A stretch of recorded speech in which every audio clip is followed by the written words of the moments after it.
Hello my darlings, it's moi and welcome to another vlog. So this is a mood reading vlog where I read whatever I feel like. I'm changing the style of these. I'm just going to film as I go. I thought I would just, update you when I pick up a book and start it, my thoughts halfway through, and then my review at the end instead of just waiting till I read them all and block reviewing them since I do that for my other themed vlogs. I thought this one would be a bit more casual, a bit more laissez-faire. You will see books I DNF, but I don't think it's a big deal. So without much further ado, let's start with the two ways that I choose decks. So I'm using a deck that once again I made. This is called the Halcyon Tarot. It's got really cool, holographic, blah, blah, blah, edging. I'm going to pull a card and we'll see what we get, what the prompt is, and I'll pick, I'm already going with this one. Okay, so the card that I pulled is the Nine of Cups, and the prompt for the Nine of Cups is a 5-star prediction, which is actually really hard because I honestly don't know what books I end up giving 5 stars. My 5 stars are the most random collection of books ever, and it doesn't even give you a glimpse of the overall style of books I go for. It's just they're always wild cards out of left field most of the time. Look, they do have, oh my God, okay, I'm rambling too much. Let's try and see what I could possibly think is a 5-star based on my want to read TBR. Oh, it's going to be a tough one. If it was an author that I'd already given 5 stars, that could be a thing. I could try and look for those. Or just, I guess, something I'm really excited about. So far nothing is jumping out to me that I think, oh yeah, 5-star material. There are some books that are coming out that aren't out. So they're my more anticipated reads, but yeah, they're not out yet. So I've got to bypass those. Look, there's The Humans by Matt Haig. That could be, because Matt Haig sometimes does hit me emotionally, although I did not like his latest one, but that could be one. There is the Abby Jimenez For Risk. When's that coming out though? And is that only on Amazon, which means I'd have to read it online? Nope, that's not out yet. That's not out. Otherwise, that one definitely. Abby Jimenez is almost a sure thing for 5 stars. There's Monstrous by Charlotte Bond. I really loved her duology, the dragon one, but none of those were actually 5 stars. They were both like 4.5, so she's not a 5-star author. There's a new Frederick Buckman coming out, but once again, it's not out. That could have been a 5-star. Time of the Flies by Claudia Pinheiro. I really loved Eleanor Knows. It wasn't a 5-star read though. But, I'm actually having a lot of trouble thinking about whether any of these would be 5 stars. A lot of people have recommended Mary by Nat Cassidy to me, which is a horror book about a woman going through menopause. So to be honest, I think I might go with that one because horror was my most read genre and I've gotten quite a few 5 stars from them, surprisingly. So I think I'm going to go with Mary by Nat Cassidy as my 5-star prediction. Now we're doing the jar. So let's have a look at what I get from the jar. You can see it first. I should have changed my nail color. Oh well, too late. People We Meet on Vacation by Emily Henry, which I saw in Books and Lala. Look, I have read every Emily Henry except People We Meet on Vacation because I'm not really a fan of Former Friends to Lovers, but so many people rate it. And it's like, Chanel, you've read every Emily Henry and loved them. They've all been 4 stars and up, except for one. So yeah, I saw it on Lala and I'm like, Chanel, you should probably read it just so that you can complete her works.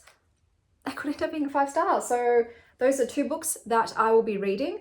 I also, on my Kindle, have got Mickey 7 by, I think it's Edward Ashton, going because I want to see the movie with Robert Pattinson. Am I seeing the movie just because I had a sex dream about Robs? Yes. But also the movie looks cool. It looks fun. It looks entertaining. It looks humorous and depressing. So I do like darkly funny shit. So I have started reading it and I am really enjoying it so far. It's giving Hitchhiker's Guide to the Galaxy and The Martian. You know, it's got that humor, but also the depressing space element there because Mickey is immortal, but he is doomed to die very frequently. He's basically used as a guinea pig. They test stuff on him. They send him out on dangerous quests. And when he dies, which inevitably he does, they re-upload his consciousness back into a replica of his body. And I think Mickey's starting to get real tired of it. He's termed an expendable. And I guess there's only so long you can go feeling expendable when your friends decide, yeah, it's actually not monetarily worth retrieving you. See you soon, Mickey.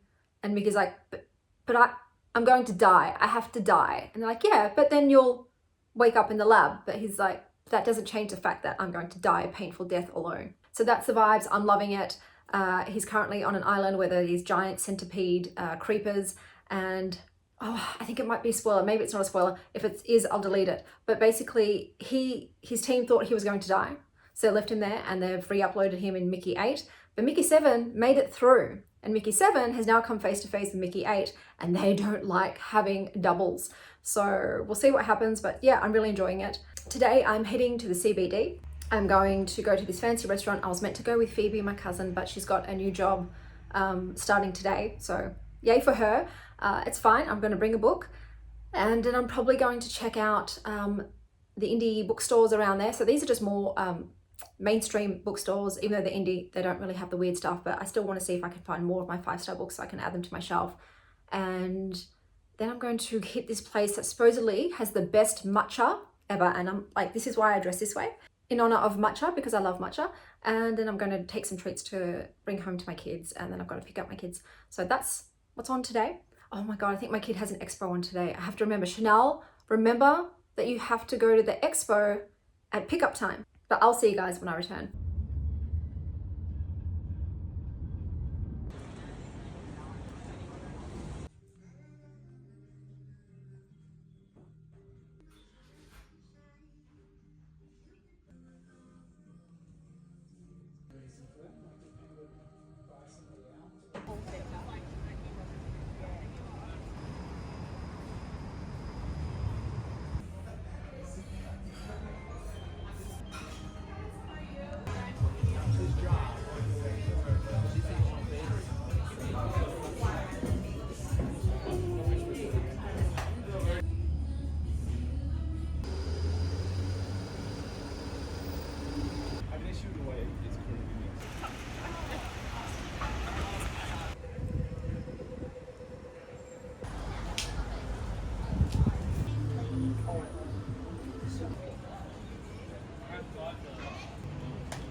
I have had a day. When I get home, I'll talk to you guys all about it, but it was an absolute comedy of errors today. I need to take a break to hydrate because I had a POTS episode. That's fun that's becoming pretty much standard now when I go out. But I am resting. This dress keeps going up way too high. And then I'm getting on the tram, and then I'll tell you when I get home. Doozy of a day. Okay, I'm going to fill you in while I walk because I'm cutting it very short to pick up Indy and go to our expo. So we started off with me getting to the tram stop and then realizing I forgot my key. Now, it would have taken me 25 minutes to go back home and then return. By that stage, the tram would not get me to my reservation on time. So I called an Uber did. I didn't see anything in the bookstore, so that was a bit of a bust. There's some things I will look up when I get home. Got to the restaurant. The setting and the ambiance is beautiful, the architecture was gorgeous, but the food was way overpriced, so expensive and not great. And then after that, I was going to go and get the supposedly best matcha in Melbourne. Unfortunately, at the moment, Melbourne CBD, most of the tram stops and pedestrian sidewalks are not in use. So I ended up walking 12 blocks. Now, I am wearing these shoes. I'll put a picture up above. They are stunning. I had no less than seven women stop me on the street to tell me how beautiful my shoes were. And I had intended to only have to walk about 2 blocks today because these shoes have a 4-block minimum, and every step you take after 4 blocks will exact a pound of flesh in return. And I was buoyed by hubris. I kept thinking to myself, yes, your feet are hurting. Just keep walking, you can push through it. And then we got to the point where I started feeling liquid seeping between my toes, which clearly meant that my feet were bleeding. And I thought, oh no, no, that's not going to do. So I went into the nearest 7-Eleven, 1 second up, and grabbed a whole packet of Band-Aids. These glasses are slipping down my nose because I'm sweating. And I used about 3/4 of the bag. When I took off my shoes, the damage was much worse than my brain had thought it was. I will spare you from the macabre details, but my feet are now more Band-Aids than they are skin. So that was very painful, but worth it because I will be a masochist for fashion. But look, in my defense, I was only planning on walking 2 blocks, not 12. So I ended up having a POTS episode as well. Lovely, as you do.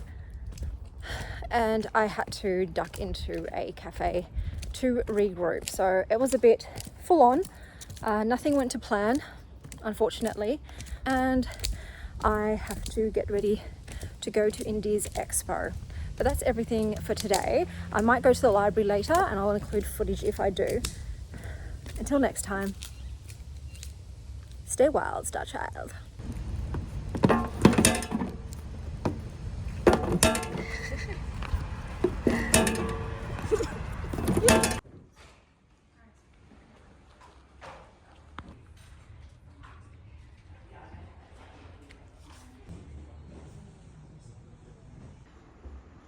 Indy, I want the front room. Oh, Sylvie. Good morning, guys. I have just finished Mickey 7. And yeah, it just follows Mickey, and Mickey's just met Mickey 8. And Mickey 7 doesn't want to kill himself. It turns out that dying is traumatic, and he's done it enough times and has decided to quit the biz, so to speak. And Mickey 8, also being fresh out of the manufacturing plant, also doesn't want to ice himself. So they essentially team up. I will say that a lot of this book is about how hungry they are. So the planet they're on, the crew are severely rationed and they have to eat a lot of slurry and they don't like it. And they're constantly looking for ways to increase their food rations.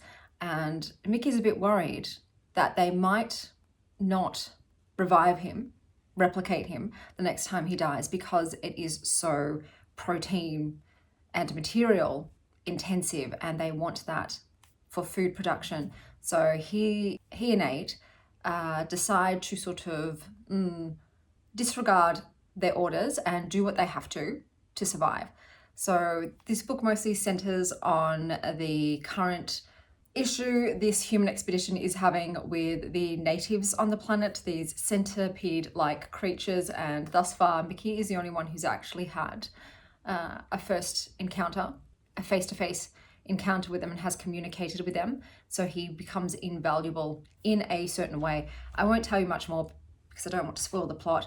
I thought this was fine. The idea of it was really cool and interesting. I felt like the execution, Sylvie, thanks babes. The execution wasn't fleshed out. It felt a bit thin. It was very dialogue heavy. The writing is lighthearted and comical and easy breezy and not too deep. I will admit that there were parts where they were talking about antimatter and space stuff that I did get bored and zone out a little. That stuff wasn't as interesting to me. I was more concerned about, for me, there were things that I wanted to be explored deeper. I was like, hey, can we get into that a bit more? And I wanted it to go further. It sort of just fizzled out. It never had a big climax or a big bang or, I don't know, oomph. It was lacking oomph. It was I would call this a cozy sci-fi read. I still enjoyed it, like I said. I will absolutely still see the movie. I'm interested to see how they portray it. There was a threesome scene, and I have to ask, is it incest if one of the other participants is your clone baby? That was a fade to black scene though, so don't get your hopes up, you kinky freaks, if you thought that you were going to get details of that scene with their girlfriend that they end up sharing. No, that was fade to black. So this is not a raunchy book. I would call it PG because it's closed door and there's not much gratuitous language in this. I will have to say too, Mickey's best friend is a D-bag, and he was constantly lying to Mickey, and it was alluded to that perhaps there was a reason for him lying. So I kept waiting for the reveal, like, why has he been hiding these things? Why is he spinning it this way? What's his motive and agenda? And then the answer to that was so lame. And I'm like, that was it? Is that it? That's it? Okay. So yeah, there was some unsatisfying, I would say the plot arcs were just unsatisfying. They just didn't get to take off. Like, they had all the momentum, but then they didn't take off. They're just like, oh. So still glad I read it, because I definitely wanted to read it before going into the movie. Read this if you like centipedes, slurry, and recycling. In regards to what's next, I have gotten an audiobook for people with me on vacation, or I can't remember what the Aussie version of this is called. I'll put it up here. So I'm actually thrilled that I've got an audiobook for one of the books this week, because I'm trying to read as much as I can. Because as you know previously, I've just had an avalanche of books come in all at the same time. And a lot of them are new releases, which means they've got reservations on them, so I cannot renew the loans. So I've already culled a lot of the physical books. I haven't read through the ebooks yet. I started listening to 2 of the audiobooks, but I did not like the narrator's voice. And so I ditched those. So I've got no audiobooks besides the Emily Henry, which is great. But yeah, I'm still trying to just figure out which ones I want to prioritize. I have started reading Watermoon, because the amount of reservations on that is extreme, and I will not get that again.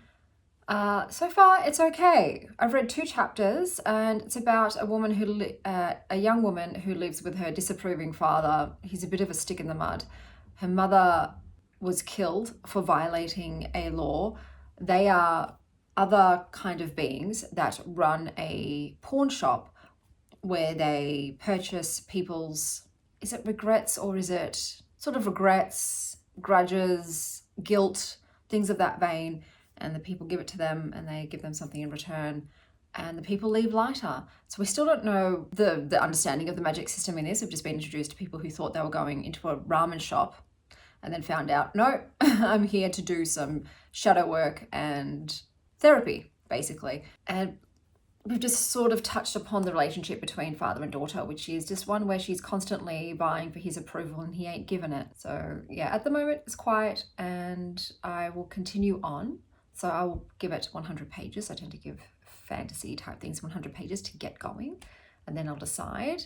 I did borrow the 3rd Abercrombie book in the series, but that's not going to be a priority because it's no one's reserved it yet. It was just sitting there on the shelf, so I grabbed it. So I should be able to renew that loan if I need to. And then what was the other one that I pulled? Oh, Mary by Nat Cassidy.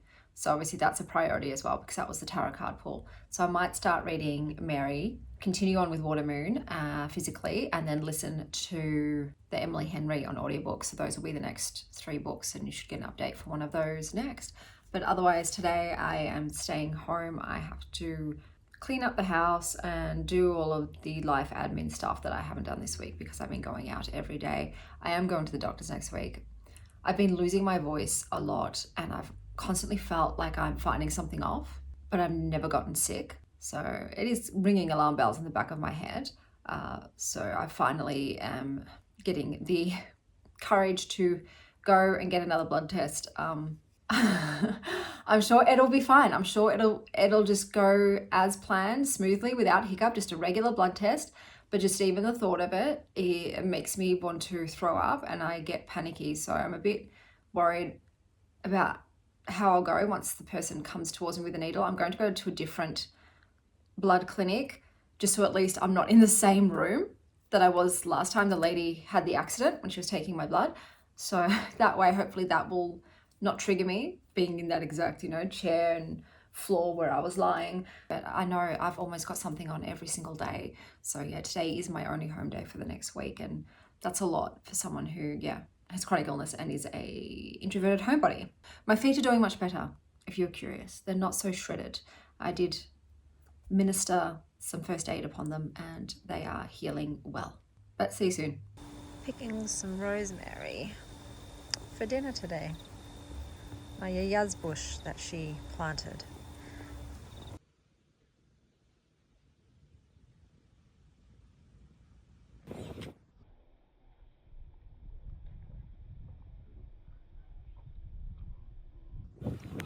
This is a French potato mushroom bean stew with rosemary and thyme. And what's the bet? My kids eat one spoonful and call it a day. What is that? Where did it even go?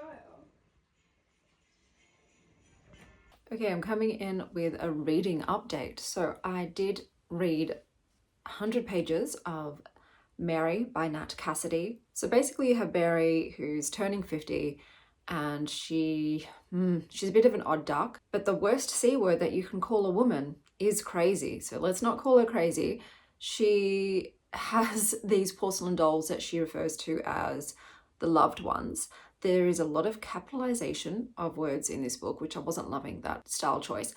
But yeah, she talks to these loved ones and they speak back to her. But there's also this other voice also that speaks in her head and that she does not like. They feel sinister. And one day she's going into work at the job that she's held forever in a bookstore and she gets canned. You know, they're going in a new direction and that direction is not Mary. Not only that, she returns home and finds out that her rent in New York on the apartment she's living in is doubling. So she's essentially going to be homeless. Serendipitously, she gets a call from her abrasive aunt, Nadine, asking her to come and care for her because she's dying. Oh no, and she doesn't want to die alone. So Mary decides to head to her aunt's, and her aunt lives in this town that has a famous serial killing story where multiple women's bodies were discovered in a mansion, and the sheriff who was arriving on the scene also died at this mansion, and they found the killer insane in the membrane in the walls. While this is happening, Mary's going through it. She is seeing older women's faces decomposing, including her own, so she doesn't like looking in the mirrors no more. She's getting hot flashes, she has insomnia, she goes to the doctor. The doctor's like, yeah, bitch, it's perimenopause, yo. Drink some water and try to relax, son. So yeah, naturally, not the greatest support and help with that.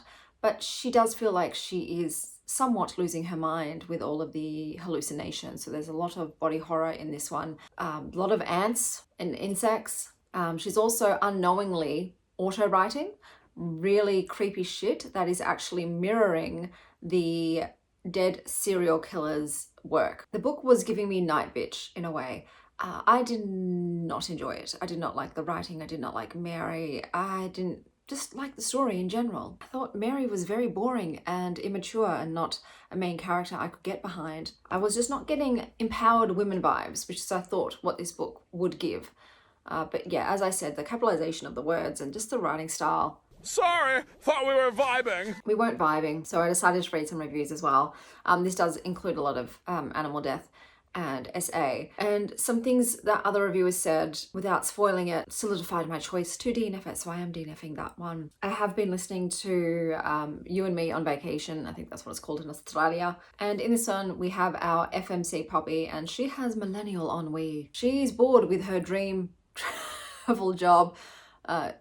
She does kind of admit how preposterous that is and signals out her privilege, but at the same time she's complaining about her dream job. It's getting old hat. So she decides to shake things up by contacting her former BFF and trying to reignite their yearly getaway. So we're not told immediately what's happened. We're just told that they haven't spoken for 2 years because of some event. I haven't gotten to the event yet, but it goes back and forth between present day, where she's contacted him, and their past, including how they met, how their friendship progressed, some of their trips. Bro, I'm sorry, but if I was Alex, the great in this book, and he had this relationship, this friendship with Poppy, I would not be cool with it. I would not be cool with it. Poppy was lusting after him from day one. This is why I don't enjoy friends to lovers tropes in contemporary romance. It's like, yeah, you were attracted to each other from the start. It was never a fully platonic relationship, because if you find them attractive and you have daydreamed about what it would be like to kiss them, you know, and if you're constantly telling us about how ripped he is and his abs and his cute little smirk, like, oh, come on. It's like, just what look, do I think that it is possible to be friends with people you're attracted to? I don't think so. I think there's always this undercurrent of attraction there and desire. And I think eventually it's going to come up. I think the only time you can kind of be friends with people that you find attractive is if you're already in a committed relationship. You can acknowledge, okay, that person is attractive and hot, but at the same time, then you have to be good with your boundaries if you're in a monogamous relationship, obviously, and make sure that you do not ever put a toe over the line. You know, that's never going to be your best friend that you cuddle all the time, because that's just how you shop. No, look. So I'm not super into it. This is why I originally chose, I got eyelash on my face and it's driving me bonkers, or cat hair. I originally chose not to read it because I just don't buy this whole like, oh, we were friends but we never ever acted on it. But now all of a sudden, we're all over each other. And like, especially too, someone asked her, what's the happiest moment of your life? And she's like, the holiday I took with my best friend Alex. Getting married and having children, nothing else could ever beat it. What? Like, I love my best friends. I absolutely do. And I've had wonderful, super happy moments with them. But the birth of my child and my children, not competing, no. or, you know, committing myself to the love of my life. It's different. It's monumental. A lot of my friendships that I have and the moments we have, they're pivotal, they're foundational, they're important. But number one memory, no, I don't think so. So yeah, it's just like, clearly she's been in love with this guy since she met him, and she has just been lying to herself and deluding herself. And now that they're reconnecting and they're going on a trip to Palm Springs, okay, this is also, listen to what she's done. We don't know what she did 2 years ago to ruin the friendship, but at work she was given a trip to go to Santorini, all expenses paid, luxury. But she decided, instead I am going to finance myself like this trip with Alex to Palm Springs because his brother's getting married and I just want to go with Alex. And that's where he's going. Okay. Okay. So she's pretty much dropping everything for the man, even though their relationship at the moment is tenuous because they've had the bestie break. But personally, I'm just finding their friendship very tiring and annoying. I don't like either of them. So look, I might be justified in believing that this one was just not going to be for me based on the setup. As I said, I'm not a huge contemporary romance reader. And on top of that, I really don't like the friendship to lovers thing. And I think that's going to be the case. But I'm going to listen to the whole thing. I still want to see if it can change my mind. You know, I'm still open to being surprised and proved wrong. I am totally fine with being humbled. You know, I can admit when I was wrong. So fingers crossed that's the case. And I end up enjoying myself unwillingly. So I've got that going. I think I still have 6 hours of that audiobook left. It's a bigger book. I am going to be continuing on with Watermoon. So let's see, I am on page 33. So I've barely made a dent. I also want to, in this vlog, read Big Fan because it's got reservations on it, so I won't be able to reserve this again. I've read 2 pages, but then I had to quickly put it down. I love the black and red. I'll tell you what it's about once I've read a decent amount. I can summarize it myself. And I started Frieren. This is a manga that I have seen do the rounds most recently on Tom Orange's channel, and I did request my library to get it in, so they've gotten it in electronically. It's black and white. For some reason I was hoping it was going to be in color. I don't know why, but it's black and white. It's manga. I'm not a massive manga maiden. I've read a handful. I haven't loved all of them. I do always tend to find the storytelling and the writing odd and disjointed, but I'm going with it. I've heard great things about it. So we've got Frieren, and she seems to be some sort of elf-like creature that's immortal. And she was with this cast of characters and they defeated some foe, whatever, they were victorious. And she's like, okay guys, I'm off. I've got to go on my quest of knowledge, yada, yada, yada. And then she returns, I think it was 50 years later, and they've gotten old and some of them die, you know, so it's kind of sad, even though we didn't really get a lot of time with them in the beginning. We just got a few pages, but it's still sad because yeah, time passes. And so we're seeing it from Frieren's, what's up, mate? Can you try? Again, I don't know. I'm going to have to get special stain remover to see if it'll work. But that's paint. When you get paint... It's not paint, mate. It's face paint. Yeah. It's Well, still can you just try to get I'll it try off, again. please? I have to do stain Don't remover. have to spin. All right, you have to be very careful with paint on clothing. It has to be like immediately as soon as you get it on, straight to the bathrooms, water, soap, get it out. I did that. Laundry issues. What was I saying? Yeah, she's sort of, I don't want to say she's detached, but her immortality does keep her at a distance. She doesn't sort of view things and interact with the world in the same way that mortals do. And I'm assuming it's probably going to be a bit of a character thing with Frieren. I think I should YouTube this afterwards to find out how you actually say this. I do like the illustration style. I think it's cute. And yeah, I'm interested to see how it goes. What page am I up to? Let's have a look. This is on Libby. I love Libby. I love Libby. Or is it Borrowbox? No, it's Libby. Oh, a book's just come in. The Party by Tessa Hadley. Borrow. Where is it? Frieren. Open book. I'm guessing a major theme of this will be friendship. I'm assuming. Okay, so I'm on page 43 of 191. Chapter 2, The Priest's Lie. So that's how girly they are. I would have put some pictures up before. Always takes something getting used to go from left to right. But yeah, we'll see how we go. The font is readable. And so that's been added to the TBR along with these guys.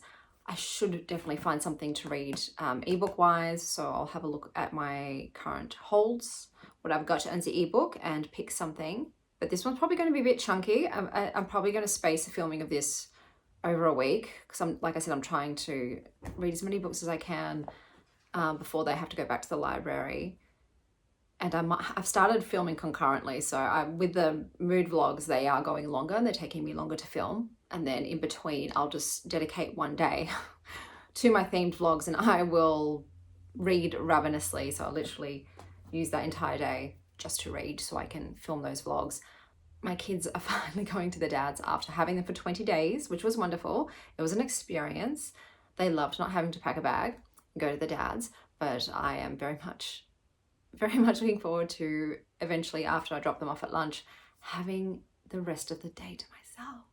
It's wonderful. Yesterday, I batch cooked soup and stews and everything. The kids did not eat any of them. They didn't like them.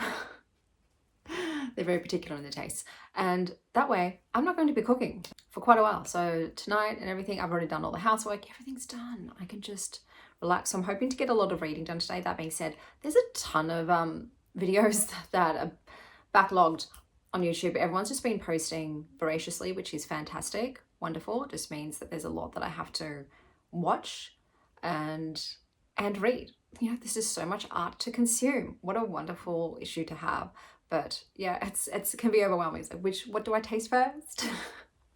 The decision fatigue is real. But yes, that's all I've got on the agenda today. Just reading and relaxing. And tomorrow I will be heading out. I've got to take my car to get serviced. Yay! And I'm going to head into Westfield Doncaster because it's right next to the car place. I'm just on a perfume kick again. I had this last year where I was trying to find just a few more perfumes to add to my collection. My main ones at the moment are Angel, Dior Addict, and Tom Ford's Vanille Fatale. Okay, so I had originally had a sample version of Tom Ford's Vanille Fatale and I loved it. And then my beautiful ex-mother-in-law bought me a bottle for my birthday. And for some reason, that one is just hella smoky on me. Just the tobacco portion of that is huge, but it's not just the tobacco, because that's also got a sweetness. It's just the smokiness. I feel like I've just doused myself in candle flame smoke. So I'm not loving it. And will still use it, obviously, but it's not, it kind of crushed me a bit because I thought, oh yeah, I'm definitely getting this one. It wears beautifully. I've used the whole sample. And then, yeah, the bottled perfume, different to the sample. Obviously, I got the sample from another company. So then in the back of my mind, I'm like, was it a real sample? You know? So I'm going to head into Mecca and try some more of what they've got going there. But I think I'm going to head to a artisanal perfumery in Melbourne. They stock some, I like to try things that just aren't mainstream, that I have never heard of before, you know, something different, something with a different style. Don't get me wrong, mainstream perfume's fantastic, beautiful. I've smelled so many of them now though, and I'm just, I'll find stuff I like and then I'll put it on and it doesn't work and it's so frustrating. So I'm going to try a custom one, see if they can help me a little bit. And so those are things I really want to do this week. Go perfume hunting and get some fancier candles. To see the ones I got off Etsy, the amount of smoke, not good. So there, I can't use them. I could feel my asthma returning, and I haven't had asthma since I was a child, and I was struggling to breathe. I'm like, oh, it's that candle, because I didn't even check to see what kind of wax they use. Normally, beeswax is my favorite, but they're expensive. But yeah, I want to try, I don't know, just try some other ones out. But I just watched a video, and I can't remember who did it, but they said a hack so that you're not burning candles all the time, which can reduce your air quality, but you still want to have some scent in the air. And like I said, I have 3 cats. I don't want my house to smell like cats. They get Lush bath bombs, and they just keep them in the room. And I'm like, that might be a hack. So I'm going to get those, and if it doesn't work, Indy will have a fantastic bath bomb in her next bath. But I will see you guys once I have finished one of the books I've got on the go. I'm guessing it's going to be Frieren. Okay, so supposedly, even though it's Japanese manga, it's a Deutsch word, it's a German word. Frieren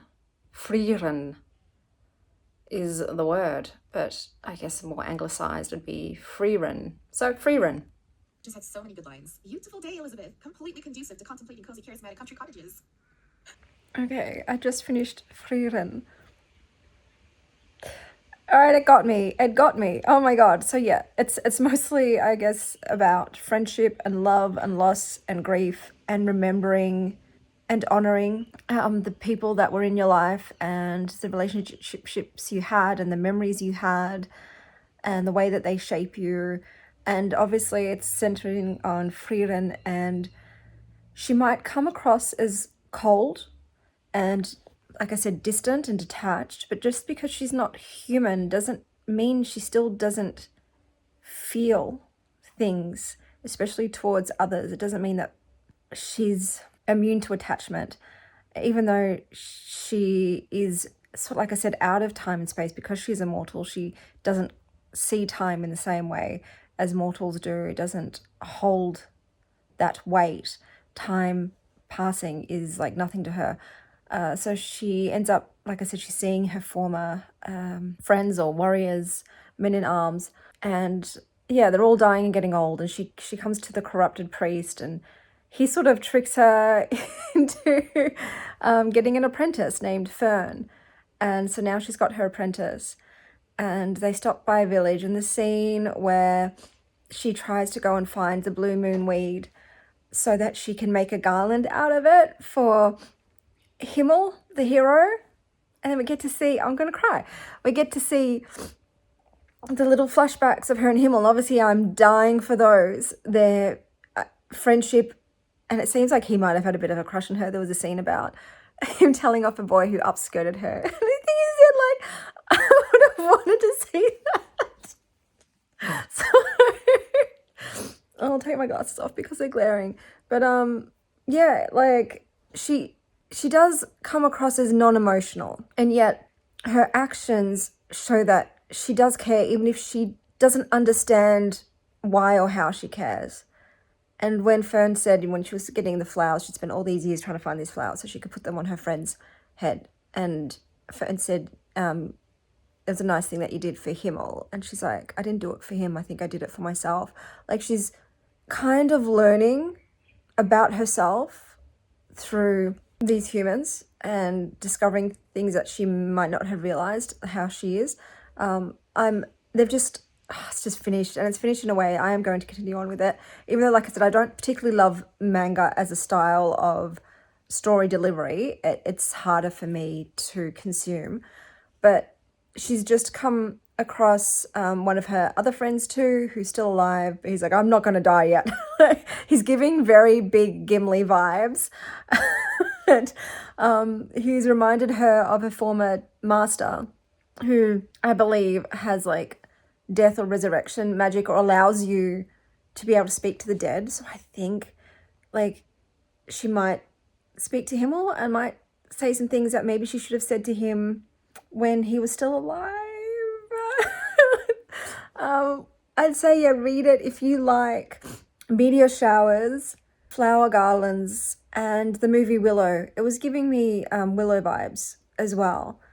But yeah, it's hard to connect to Frieren because she's just so non-human. But when you see like the things that she does and the little realizations she's like having along the way, it just warms your heart. 'Cause you're like, oh honey, are you a big softie on the inside?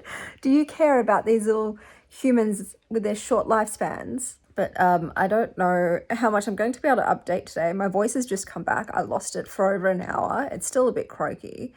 So I do want to rest it, to be honest, so that I can talk more tomorrow. Because, yeah, it's coming in and out. And I think if I talk too much, I'm going to fuck myself up. So I'm going to continue reading Water Moon today and listening to You and Me on Vacation. And I'm actually going to take a break now because I just saw that on Disney Plus, A Real Pain is able to watch for free, and I was going to go to the movies to see that. So I really want to watch that movie because it looks like one I would enjoy. And I just love Kieran Culkin ever since I saw him in Scott Pilgrim, which is one of my favorite movies of all time. I've just loved him. He's just like snarky, sarcastic, cheekiness, energy about him is really fun.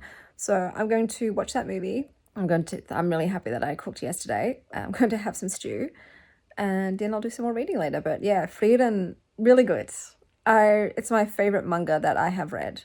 I was just watching Modern Ajuma's channel and she was talking about how she just watched the TV show. And I grew up watching a lot of British comedies because of my great-grandmother was from England. And Mrs. Bouquet, Mrs. Bucket was one of them. And it's just now brought nostalgia. So I might have to rewatch that. I think the other ones that I watched a lot of were Fawlty Towers, Are You Being Served? And I feel like there was another one. Frank Spencer. I've forgotten what that one was called. Oh, Betty, Jessica's done a whoopsie in the corner. So yeah, if you like any one of those shows, then all of those shows would be for you.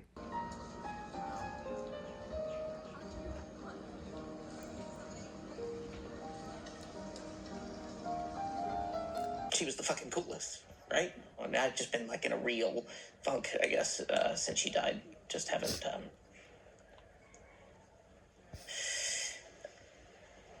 Yeah, sorry, she was just my favorite person in the world.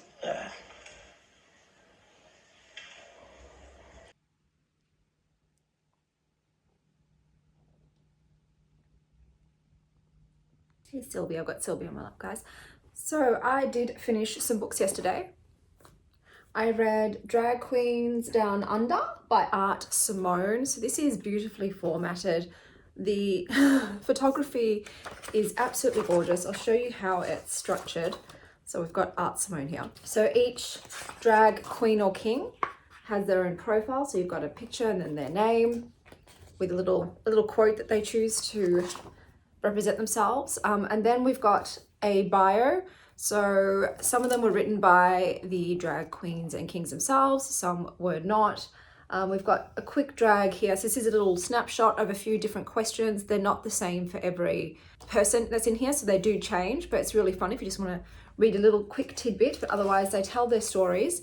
And then there is also beautiful photography to go along with it. So the pages are sometimes in different colors as well, just to keep it really interesting. The photography, and this really is stunning, but the hair, the makeup, the clothes, the attitude, all divine, all sublime. It was an absolute riot. I really, really enjoyed reading all about these fabulous drag queens and just feasting on their beautiful, beautiful style.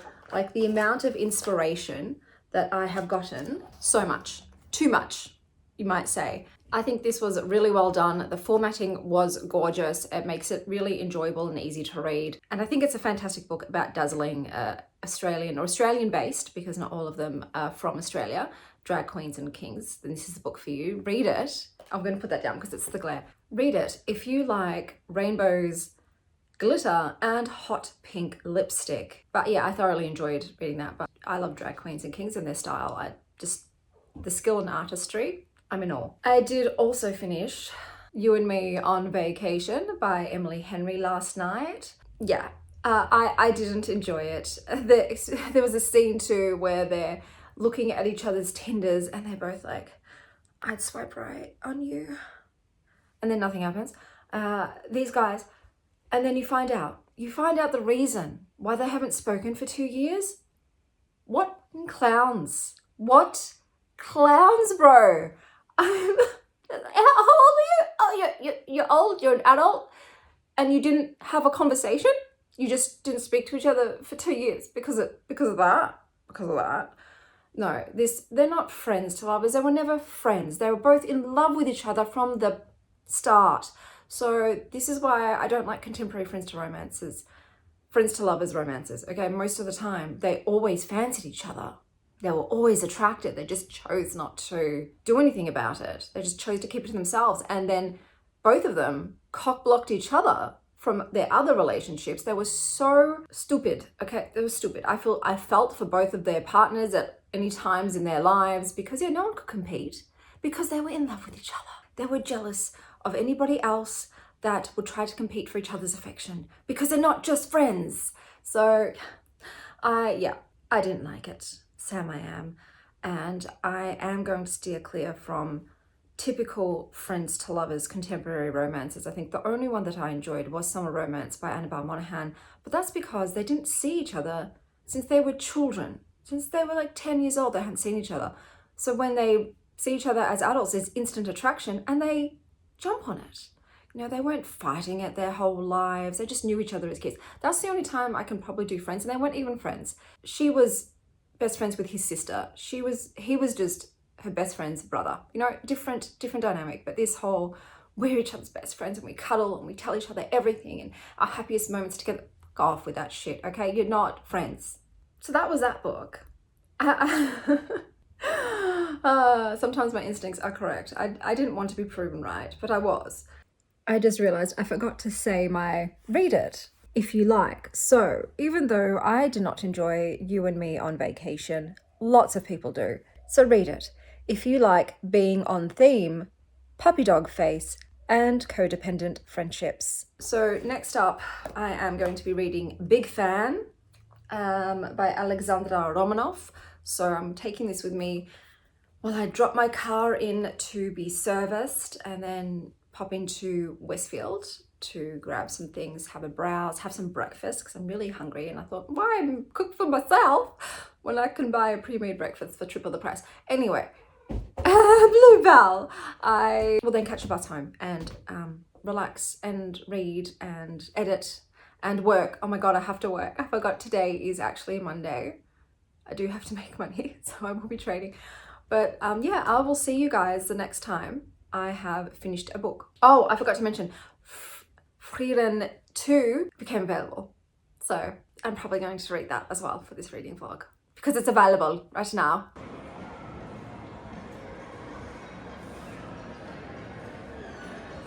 Okay guys, I have returned. I did buy a bunch of things and got a bunch of perfumes to try, but I'm showcasing those in my Patreon day in the life vlog.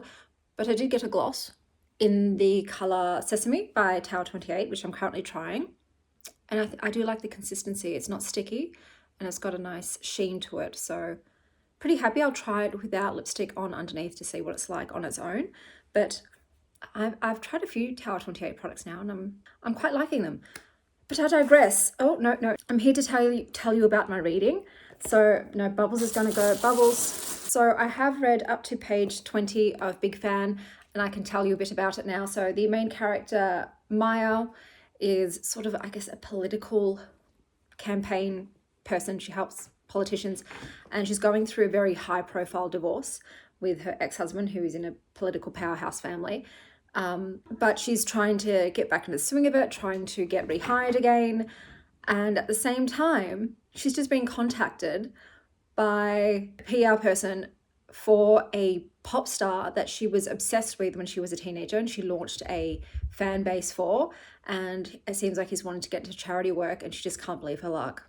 It's feeling very fated and exciting. I've just got to open the blind a bit more for Silver. She's trying to lie on the hammocks in the window. Okay, I am back. I have returned. I did read the second Frieren on the bus, and yeah, I love it. I love it. My God. Okay, so this one we once again are reminded of how much Frieren loves to sleep. It's her hobby. She does not like to be woken or rise early. She thinks sunrises are incredibly overrated. I forgot to mention in the first book that time, the passing of time, is marked by how many years it's been since Himmel's death, which I'm like, is it Frieren marking the passage of time in that way? Or is it just the narrator? But yeah, so it's like 28 years since Himmel, the hero's death. And I just think it's very sweet. As usual, we get flashbacks to Frieren's time with her original warrior buddies and then her present day. In the past, it's reiterated once again how much Frieren just did not get the appeal of apprentices. She said that apprentices get killed far too quickly. It's a waste of time. And then into the future where she was manipulated by the corrupted priest into adopting an apprentice who is Fern. On this quest, they gather another member to their troop, and that is a dragon slayer who was a former apprentice of one of her previous warrior friends. I'm going to call him Gimli the dwarf because that's who he reminds me of. That's not his name, but that's who he reminds me of. And he's still trucking. He's advanced in age, but it doesn't seem he's going to die. Whereas a corrupted priest, we don't know if he's passed away or not. I think they're on their way to him, but they keep getting sidetracked by side quests. So it's a very side questy kind of book. What I loved about this one is that demons were introduced, and there's like a demon villain dude. Naturally, I've got a crush on him because I have a problem. And him and Frieren are obviously instant adversaries. It seems Frieren is known as the demon slayer, and I originally thought that this was a cozy kind of fantasy. No. Oh, she annihilates demons. She slaughters them. She murders them. She extinguishes them from the earth, and she doesn't give a shit. She's got no empathy for demons. It doesn't matter if the demon is in the guise of a child. She's like, that beast has got to be slain. That monster needs to die. So I don't know if there's a backstory as to why she has such a vehement hatred towards demons, but I love the addition of this. So look, am I addicted to this series now? Yes, I am. Do I wish that it was in color? Yes. Oh, I would have loved for this to be a graphic novel and in full color. I wonder if the physical copies are in color or not, because I'm reading this on an ebook, because I did request the library to buy the physical copies, and that request is still sitting there, but they've gotten the digital ones in. So I'll be reading the next one. I have a feeling someone's probably borrowed it, but they're so fast to read. You just read them like that. I read it on the bus ride. So I won't read that in this vlog. This will not be a Frieren reading vlog. But yeah, I do enjoy it, even though I still find Frieren herself hard to connect to. Like the demon guy though. Yeah, so that's happening. But I am interested to also meet Frieren's master, the lady who can talk to the dead. She seems fierce as fuck. Like hot too, super hot. So yes, so there's now 3 of them. They're a trio. I'm sure they'll collect more band members on the way. But I'm still also waiting for that reunion between Himmel and Frieren, because it's just like, okay, that is a friends to lovers that I can get behind in this fantasy setting. Yes, I forgot to do it for this one too. Read it if you like demon slayers, dragon treasure, and side quests. But I'm going to continue on with this. It's okay. I'm not in love with it, but I want to see the dynamic between her and this, what's his name? Charlie, the former lead singer of a boy band, to see what that's like, because I'm not really into politics in books at all. Like not even in fantasy settings, let alone contemporary. Just don't give a shit about reading it. I find it boring, and I don't care about scandalous divorces. You know, it's contemporary, so it's got to give me something else. Most of the time, litfic that I enjoy, I'm losing my voice. It's going down real quick. Has magical realism in it, or is weird. Just normal, average, everyday litfic isn't super for me unless the writing is fantastic. I'm going to have to stop talking. But I will touch base with you if I finish any other books today. I'm not sure if I will or not, but if I do, you'll be the first to know.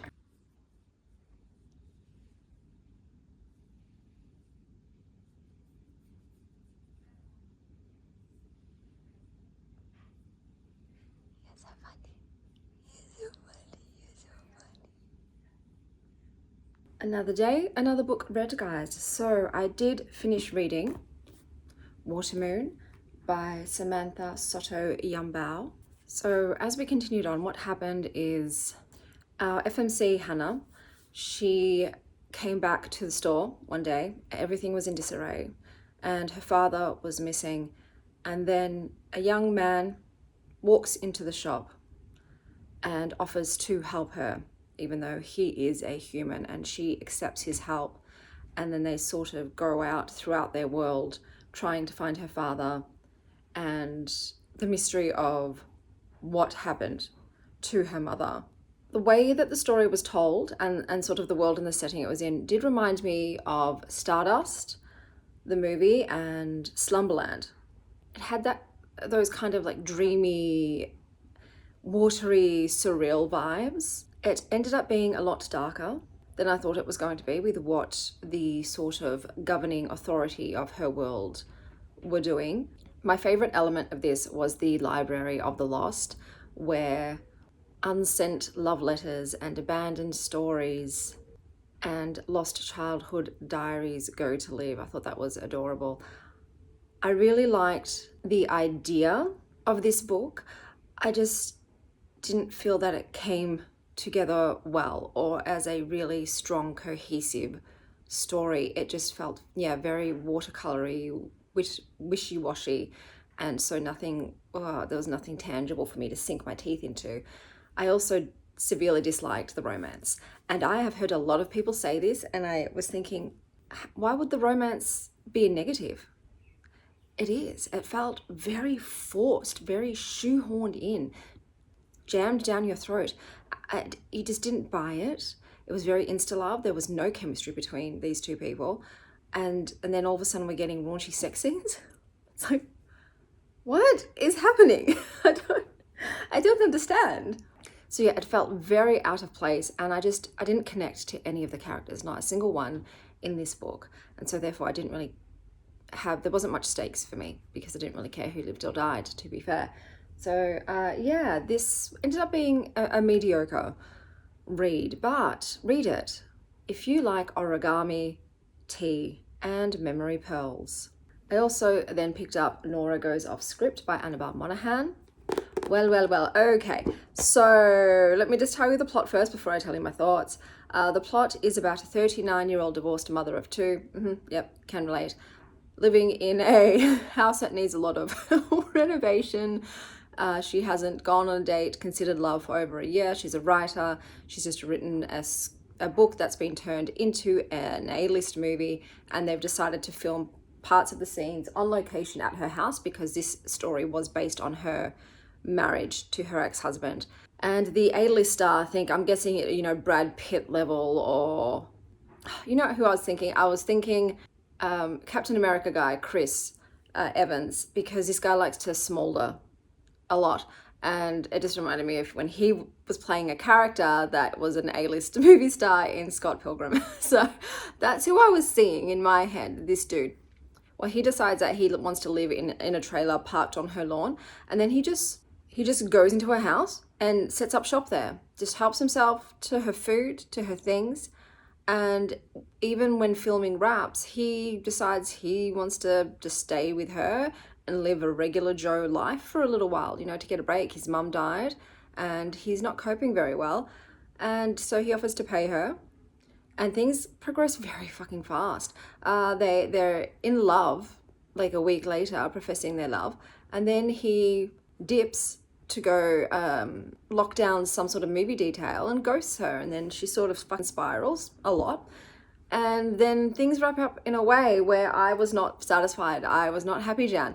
First of all, this guy just, I didn't like him from the beginning. He just, like I said, entitlement much, just lets himself into her house and her children's lives. That's the thing too. That's what pissed me off.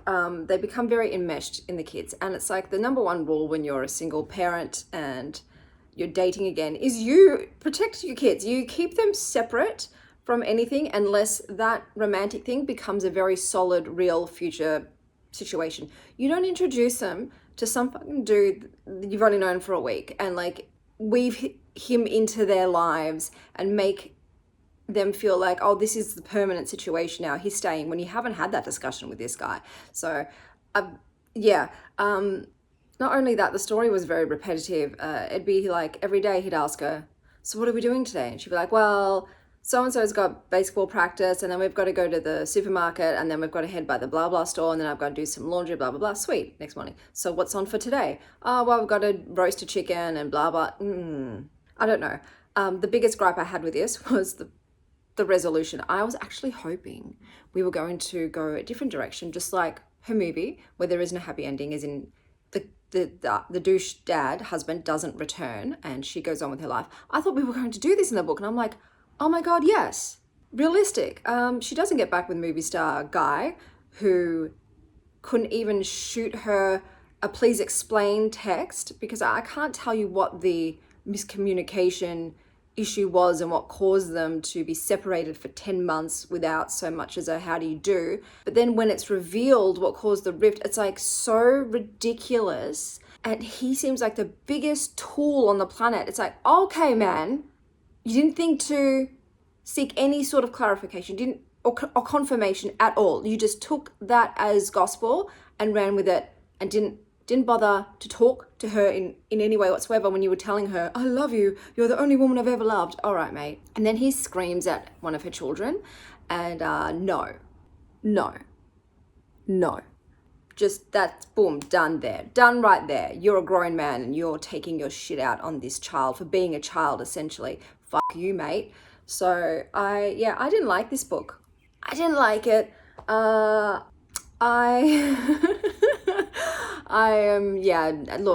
It's just contemporary romance. Abby Jimenez and Emily Henry, not you and me on vacation, obviously. They're the only ones I think I'm just going to continue occasionally dipping my toe into, because it's not a genre I enjoy most of the time. It's too everyday life stuff, and I become hyper aware that I'm reading a story, that these people aren't real, these problems aren't real, they don't exist, and then I feel like I'm wasting my time because I'm not getting the enjoyment factor, I'm not getting the escapism, I'm not getting the adventure. I don't know how people love this, how people thought it was justified, what this guy did. Is that annoying? I'm going to go close the door. We'll change up angles a little bit, but yes, I didn't enjoy it. However, read it if you like smouldering men, blue hydrangeas, and missing dimples. I then got an audiobook in, and I picked this up for Shani's book club, and it was The Baby Dragon Cafe by A.T. Qureshi. I couldn't get past an hour. I didn't even hit the hour mark. It's too cutesy. It's, a woman owns a baby dragon cafe, and, some guy comes in and needs help with his baby dragon, and maybe she can train the baby dragon. It just felt so young and just fluff, lint. Like, there was nothing to it. I was enjoying. I thought, I can't even just listen to this in the background because I don't give a shit and I'm zoning out. So I did DNF that one. I could just not participate fully in that book club discussion because it wasn't for me. It's not my jam. It's super cozy, very saccharine, sweet, low stakes, slice of life, but insert dragons instead of like a cat cafe. It's a dragon cafe, that kind of thing. So yeah, I did DNF that. I do want to read some more for this reading vlog. I'm thinking that I'm going to do Watership Down by Richard Adams, at least start it and see how it is. If it's too upsetting, I might stop. But because it's graphic novel form, I don't know, maybe I can just get through it. Oh, it's a lot of text for graphic novel. I guess they've got to write the whole book. Oh, is this something I want to read though? I don't know. Oh, it's very all same. Like it's very, what the fuck? Al Harayra, the Black Rabbit. I don't know. I'm going to give it a go, but oh no, I'm out. Oh, that was quick. Yep, turns out, no, don't want to see dead rabbit. No, okay, okay. I didn't even read the story. I'm not attached, but just, okay, I'm already upset. I'm upset by the dead bunny. No, yeah, I can't do it. Cannot. I think the visuals is way worse. What was I thinking? My God, Chanel. Sometimes I make really, just stupid decisions. Okay, so that's out. You know what I'm going to read? I'm going to read this book that has been on my... Oh, I'm going to pick something else. and I think I already know what I'm going to pick. So this is a book that's been in my TBR for ages, and it's just, you know what I mean? Like, it's just one of those things, there's a lot of books that you pass over a lot of the time unless I get them for a prompt, because I prioritize the new releases that come into the library because they're the ones with the reservations list a mile long. So the books that I know I could pick up at any time, they just, yeah, I don't pick them up for a long time. Anyway, long story short, the book that I'm going to read is Tear by Erica McKean, because I've seen it pop up again on YouTube. People are picking it up again. I'm like, oh, okay, it's coming back around. So I'll jump on this time. So it says it's a reclamation of female rage and a horrifyingly deformed Bildungsroman. Frances is quiet and reclusive, so much so that her upstairs roommates sometimes forget she exists. She's in the basement, she's on the brink of graduating, and she's questioning the realities of her own existence. So it says it's blurring the real and imagined, and the detrimental effects of false narratives, gaslighting, and manipulation on young women. I'm going to assume it's horror is the classification, yeah. So I'm going to start that one today, and hopefully I really enjoy it and I get into it, and that is the book that I finish this reading vlog on. Otherwise I'll grab something else. I'll grab one of the physical books, but yes, I want to grab an ebook so I can read it while I'm out, because I am today going to the library, so I do have to return some of the books I have. They're due and I've got to pick up some more. I'm going to Priceline to grab some lip liners. I did get some bougie ones, but I'm like, you know what, with a lip liner, I don't know if you need to go higher class. Like, I'm sure economy lip liners work just as good. I want to try out, I think, NYX, the brand, and see if they work, because they are a quarter of the price of the ones you find in Mecca, sometimes even less than a quarter of the price. You know, don't do it. Do not do it. This is the kitty that wanted to do it. Don't do it. She's gonna do it. Thanks, Blue. So yeah, I'm going to try out a whole bunch of lip liners, and what else? Yes, I'm going there for some lippy liners and whatever else I want to try out. And then I also want to go to some op shops just to check the books, because last time I got a monster calls, so I'm hoping I'll find another bargain there. And I want to go to this new cafe. I want to go to this cafe that I remember driving past on the way to somewhere, and there was a cat on the window, and it's next to a cinema. And you know what? I really want to go to see more movies. I don't think I have time to see a movie today. Do I? No, I don't. I am picking the children up from school. So, but I will, because it's an indie cinema, and so they show more of the art house movies. And yeah, I want to see something. I've got to see what's out, what interests me. But I thought, yeah, take myself out for a movie date. I don't love doing that though, because I like to talk about the movie as soon as it's over. So normally I go with Kate. So I'll ask Kate if she's free. If she's not, I guess I could take my mother. That would be a nice daughter thing to do. I might do that. I might take my mum out for a movie date and then brunch after, so we can chat about the movie. That's a good idea, Chanel. So I will see you guys when I get back, and I'll let you know how Tear went. Oh, and it's autumn. It's autumn, guys. We're in March. And even though summer is my favorite season because I like being warm, March is my favorite time of the year. It's my favorite weather, because in the first 2 weeks of March, you still get the last dances of summer. You get the flirtation and the twirling and the sultry, balmy nights and the hot, sweaty days, and I love that. And then the last 2 weeks of March, you start getting that autumn weather, that fall crispness. The leaves are changing, they're falling, you get the cooler breezes, the slightly lower temperatures, but still nice enough that you can wear your dresses out and about. Just bring a shawl, you know, in case it gets nippy. So it's the best. It's the best. So I always say, if you want to visit Melbourne, come in March. You will get a taste of multiple seasons. Blue, don't. I love you so much. But you're such a dumb. You're such a numbat sometimes. But yes, March is my favorite time, especially the first 2 weeks, because it's still very hot. But today is a full summer day, and I'm actually thinking maybe this dress might be too hot for today. But I'm going out early. So before the 30 plus temperature hits in, so I'll be fine. Because the one thing I can't stand is being cold. I would rather be overheated than really cold. So I'll see you guys when I get back. Once again, I forgot to mention, I am trying out another perfume, and it's Eau Duel by Diptyque. And to me, this smells like a yaya in her kitchen on a Greek island where she's got the doors and windows open and there's a strong warm breeze blowing through, and she's sitting at her wooden kitchen table and she's got a cookbook cracked open and her black tea sitting in her cup beside her. That's what it smells like. That's what it smells like to me. This one feels quite Mediterranean. I like it. The juniper is strong, which does give it a bit, it's not a medicinal quality, but it's a herbal aromatic quality. I like it, but I don't know if it's me. We'll see, like, once again, what the dry down's like, what the longevity is. Not a lot of perfumes have staying power on my skin, or is it silage, whatever the term is.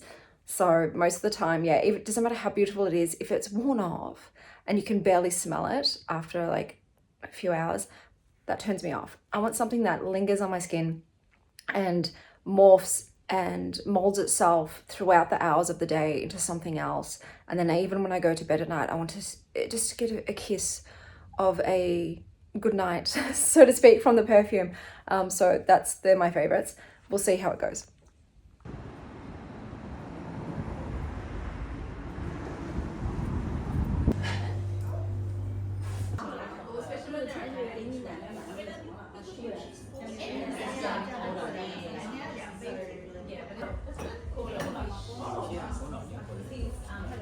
Okay, so with the perfume, it's too herbal and citrusy for me. I feel like I smell like a tree. Pleasant tree, beautiful tree, but yeah, I am not Groot.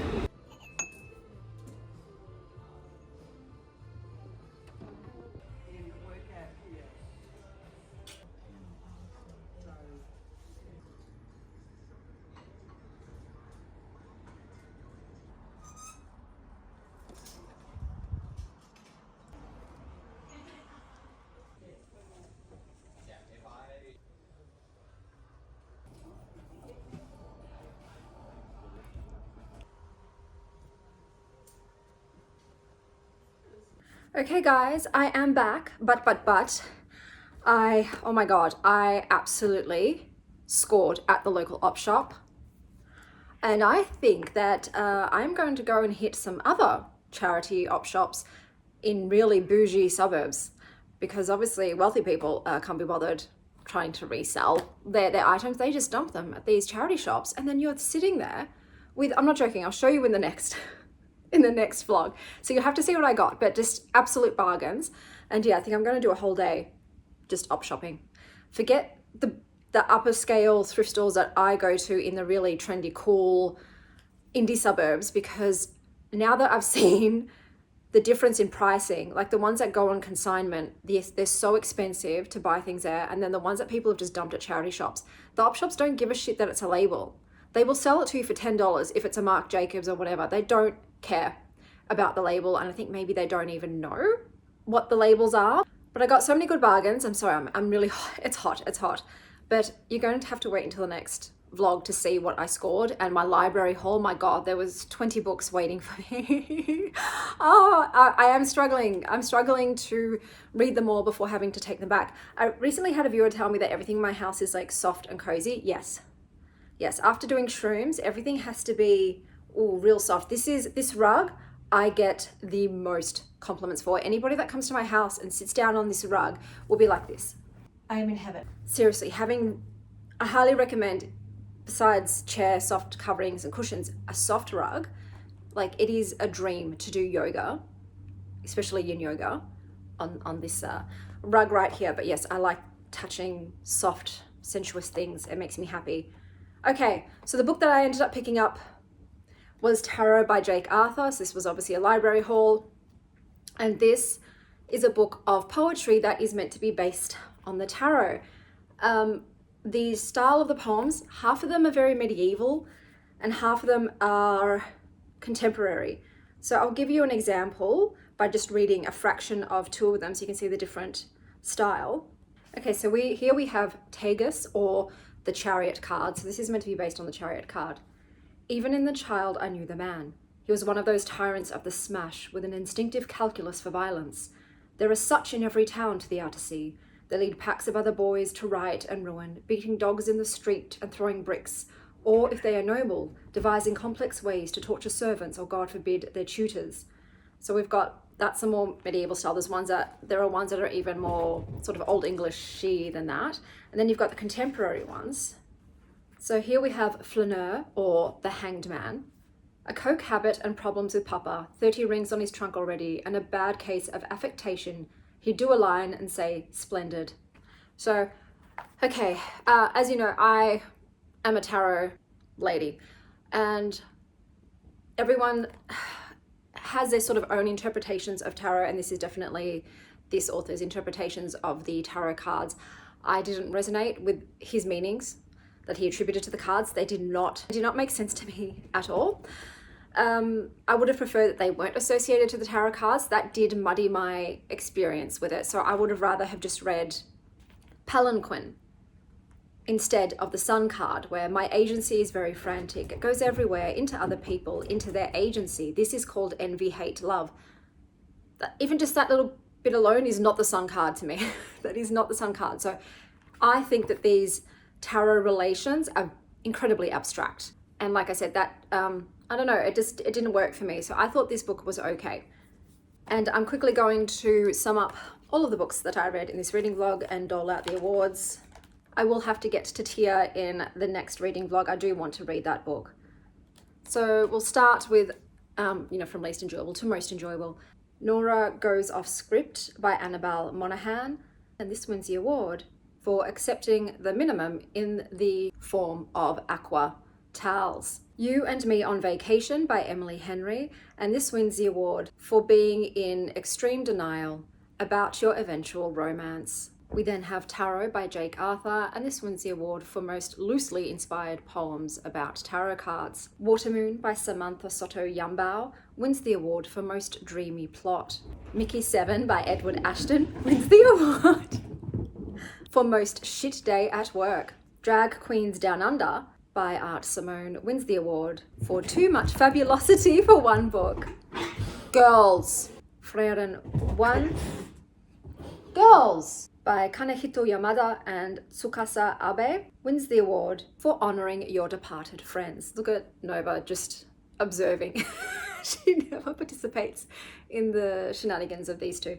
And finally, the last book for this reading vlog, Frieren 2 by Kanehito Yamada and Tsukasa Abe wins the award for a sick-ass demon slaying. So those were all of the books for this mood reading vlog. I think I will try and read less because I can see that these casual style of vlogs add up in minutes. So my apologies. I will try and make them shorter. But until next time, stay wild, Star Child.